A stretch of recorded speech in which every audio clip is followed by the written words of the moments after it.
Alright, so I want to create a look as if this is almost blending into the bottom of this here.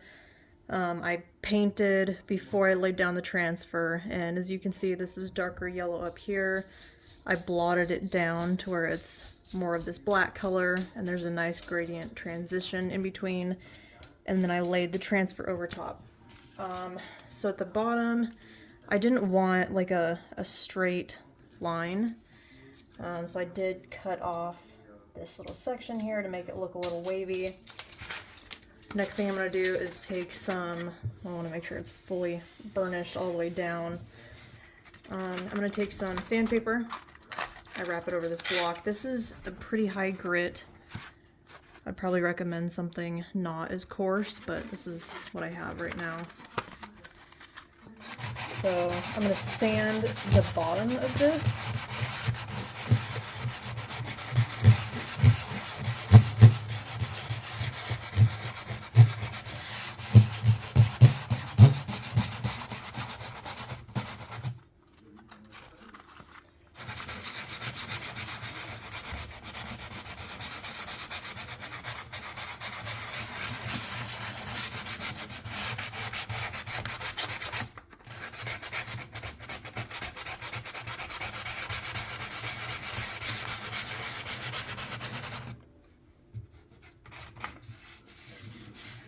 Alright, and what that's going to do is make this to where you can't feel a transition. If you were to feel over this, there is a little bit of texture further up, but now this is smooth. You can't feel any of this. I wouldn't want to sand any further up just because, let's say I were to sand further up into where this yellow has started overlapping.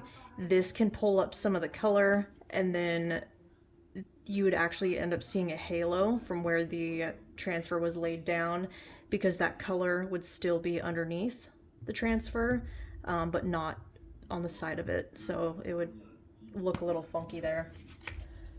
So next thing I'm going to do is take this black that I painted. Let me grab it.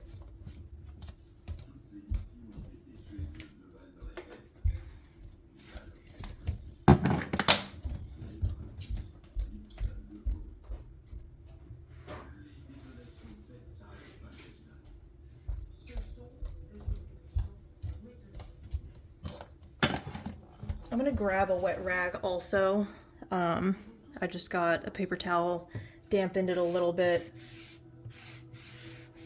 And this on the bottom here is chalk mineral paint. This up here is the Terra clay. So if I were to get this wet, it hasn't been sealed yet, it would reactivate it. This down here is fully dry. This is fine. So I'm gonna get this dust off.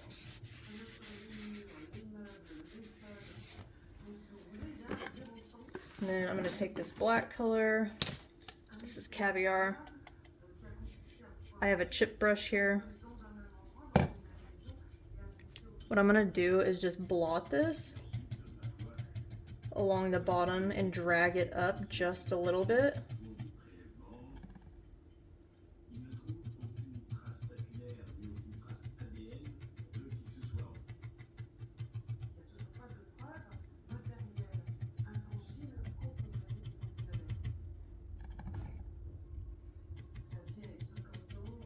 So going all across the bottom line, and then just pulling it up in some areas.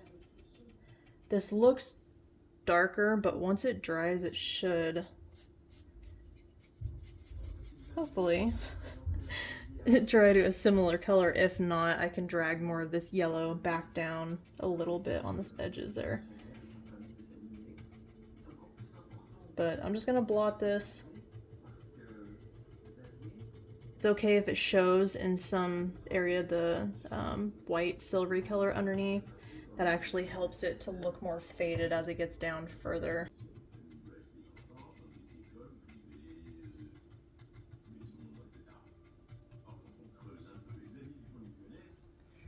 So as my brush is getting most of the paint unloaded off and it's going to have less black on it, I'm just going to go up a little further, a little lighter.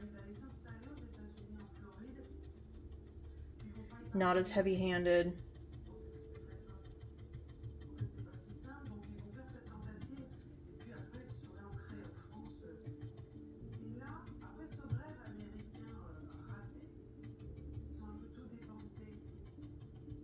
Here we go. And then I'm going to take a step back. It's still looking, I don't know, I did create almost an even line. So I'm going to pull some of this back down in some areas.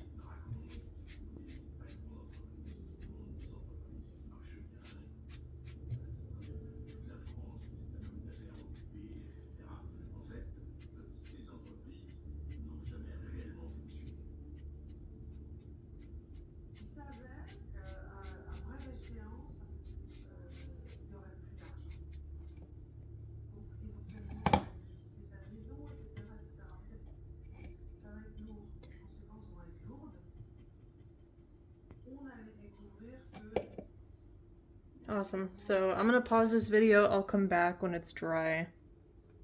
Alrighty, so here's the finished look. Did take a couple minutes to dry.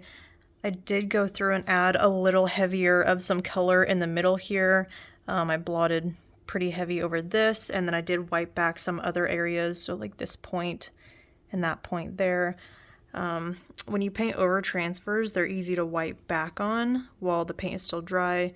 But again, keep in mind if there is any type of paint underneath where it was laid, when you wipe that back down, it's still going to have whatever color is underneath it there. I pulled the edges up some. I think that it flows better with the body shape to have it this way versus having the edges come further down and creating again that straight across line that I was trying to avoid and have it blend up a little further.